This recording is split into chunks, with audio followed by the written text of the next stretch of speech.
Wait a some second, আপনি কি ক্রিসমাসের ব্যাপারে অজানা বা কম জানা তথ্য শুনেছেন? 1.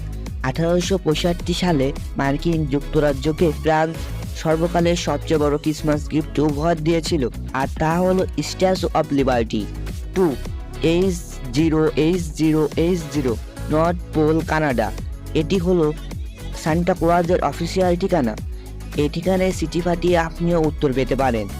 3. ক্রিসমাসের পর বেঁচে থাকা খাবার খেয়ে প্রতি বছর প্রায় 4 লক্ষেরও বেশি মানুষ অসুস্থ হন, তা আবার শুধু মার্কিন যুক্তরাজ্যে। 4. ইংল্যান্ড এবং মার্কিন যুক্তরাজ্যের ক্রিসমাস বহুদিন নিষিদ্ধ ছিল, এমনকি 1870 সালের আগে এটি কেন্দ্রীয় সরকারের তরফে কোনো অফিসিয়াল ছুটি থাকতো না। 5. ক্রিসমাস কিন্তু যীশু খ্রিস্টের জন্মদিন নয়, বরং এটি সম্ভবত স্টারনালিয়া নামক একটি পেগান রোমান উৎসব থেকে এসেছে, যা সেই দিন পালিত হতো। এর মধ্যে আপনি কোনটা আগে থেকেই জানতেন কমেন্টে জানান, এবং আমাদের এই চ্যানেলটি সাবস্ক্রাইব করতে ভুলবেন না। আর ভিডিওটি ভালো লাগলে একটি লাইক করুন।